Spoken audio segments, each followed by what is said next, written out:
हाय friends, good afternoon. मी चंचल माझ्या चॅनलवर तुमचं स्वागत करते. तर मग मी आजची एक रेसिपी, जशी चिकनची रेसिपी तुम्ही बघितलीच होतं, मी आज तुम्हाला बोंबील प्लस बटाटा याचा रस्सा भाजी कशी करायची हे मी तुम्हाला दाखवणार आहे. सो व्हिडिओ शेवटपर्यंत बघा, लाईक करा, शेअर करा, कमेंट करा आणि भाजी बनवून बघा. मी कशी बनवते माझ्या पद्धतीनं बनवून बघा, नक्कीच तुम्हाला आवडेल. तर आपण सुरू करूयात. साहित्य तुम्हाला मी दाखवते. तर मित्रांनो, इथे आपण घेतले बोंबील आणि इथे बटाटा चिरून घेतला आहे, अर्धा एक टमॅटो चिरून घेतले. इथे घेतले अद्रक लसूणची पेस्ट घेतलेली आहे. इथे हळद, मीठ, तिखट सगळं मसाले घेतलेले आहेत. आणि आता आपलं तेल गरम झालं आहे. तर सर्वप्रथम आपल्याला सगळे बोंबील गरम तेलामध्ये तळून घ्यायचे आहेत. जसे की मी तळून घेते, गोल्डन फ्राय मस्त असे आपल्याला तळून घ्यायचे आहेत. आणि तेल जरा गरम होऊ द्यावं, कारण मग नाही तर ते बोंबील असतात ओले असल्यामुळे ते खाली चिपकतात. तर चिपकू नये याच्यासाठी आपण गरम गरम तेल एकदम गरम होऊ द्यावं आणि मग त्यात बोंबील सोडावे. आणि गोल्डन ब्राऊन होईपर्यंत त्याला आपण मस्त असं तळून घ्यायला पाहिजे, जसं की मी तळून घेते आहे. याने थोडेसे बोंबील क्रंची होतात आणि नुसते तळलेले बोंबील जरी आपण त्यावर तिखट मीठ टाकून जर खायचं म्हटलं तरी खाल्ल्या जातात, छान लागतात चवीला. सो अशा प्रकारे हे बोंबील तळून घ्यायचे आहेत मस्तपैकी गोल्डन ब्राऊन होईपर्यंत. तर इथं आपले हे बोंबील व्यवस्थित असे गोल्डन ब्राऊन झालेले दिसत आहेत तुम्हाला, बघा.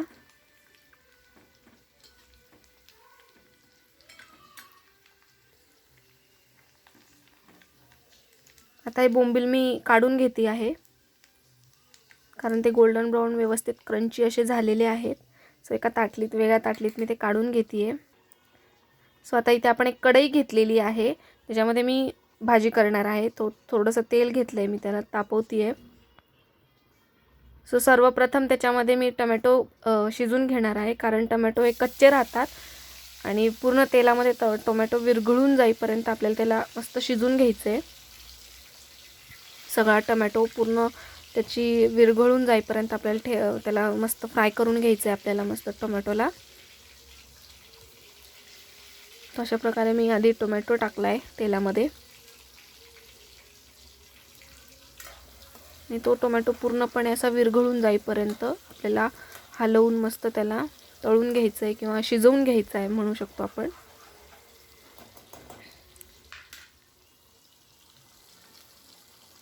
अशा प्रकारे शिजून घ्यायचं आहे.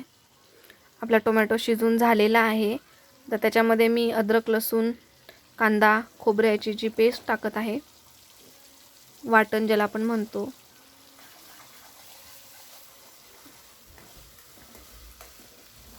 मस्त तेल सुटेपर्यंत आपल्याला ते भाजून घ्यायचं आहे, मसाला तेलामध्ये परतून घ्यायचा आहे. आणि टोमॅटो तर आधीच आपण शिजून घेतला आहे, त्याच्यामुळे तो एक जीव मसाल्यामध्ये मस्तपैकी एक जीव होतो आहे.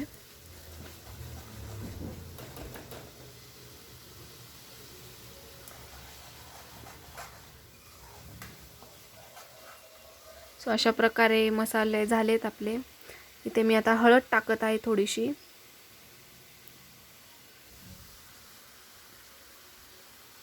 आणि आता लाल तिखट टाकत आहे, मिर्च पावडर. जसं की मी आधीच्या व्लॉगमध्ये सांगितलं आहे चिकनच्या, की आम्हाला तिखट जास्त आवडतं, सो स्पायसी जरा जास्त. इथे मी काळा मसाला घालत आहे भाजीला.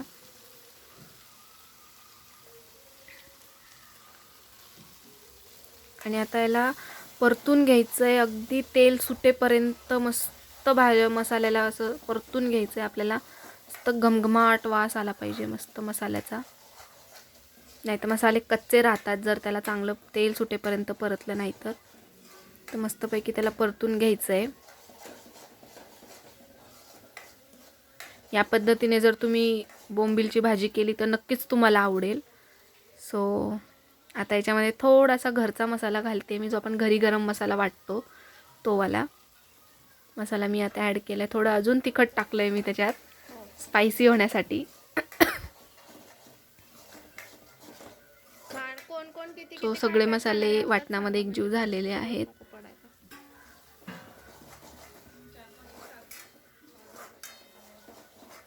हलवून घ्यायचं आहे त्याला.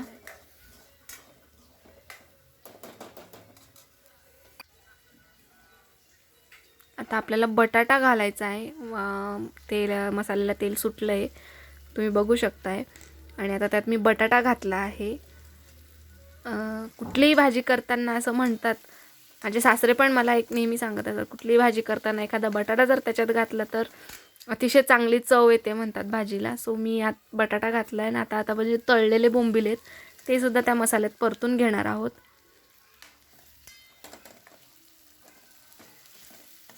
सो अशा प्रकारे एकजीव सगळं बटाटा आणि बोंबील एकजीव मसाल्यामध्ये आपल्याला परतून घ्यायचे आहेत.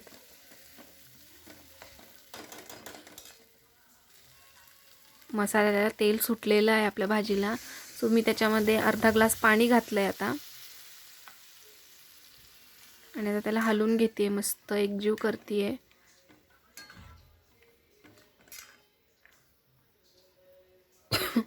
हा हा हा, मस्त वास आलेला आहे. झणझणीत झाली आपली बोंबीलची भाजी. रस्सा अजून हवा असेल तर आपण त्यात अजून पाणी घालू शकतो. आता मी चवीनुसार मीठ टाकते. कुठलेही सी फूड करताना मीठ कमीच घालावे, कारण ते ऑलरेडी खाऱ्या पाण्यातले असतात. त्याला ऑलरेडी मीठ असतं, त्याच्यामुळे कुठलंही सी फूड करताना मीठ कमीच घालावं. चव घेऊन बघावी आधी.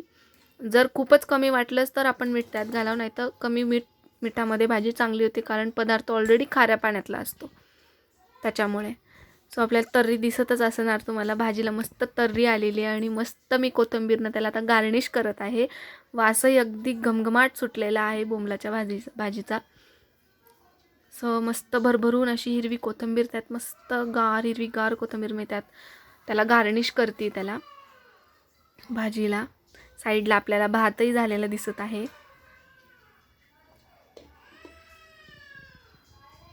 अशी ही बोंबलाची भाजी झालेली आहे. आता याला मस्त उकळी येईपर्यंत, जसं की तुम्ही बघत आहात भाजीला चांगली उकळ आली. जो पण बटाटा शिजत नाही तोपर्यंत आपल्याला भाजी उकळून घ्यायची आहे. एकदा बटाटा शिजला की बोंबील तर तसेही तळलेले असतात, त्याच्यामुळे ते क्रंची असतातच.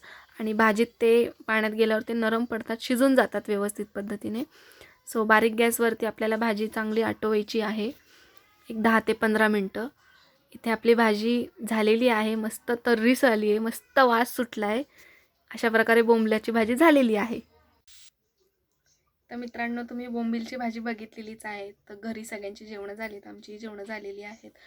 अगदी छान झाली आहे बोंबीलची भाजी, सगळ्यांना आवडली आहे. तुम्ही या पद्धतीने भाजी करसाल तर तुम्हालाही नक्कीच भाजी आवडेल. आणि मला तरी असं वाटतं की तुम्ही माझ्या पद्धतीने भाजी एकदा तरी करून बघा, तुम्हाला नक्कीच आवडेल. आणि व्हिडिओ आवडला असेल तर लाईक, शेअर, सबस्क्राईब करायला, कमेंट करायला विसरू नका.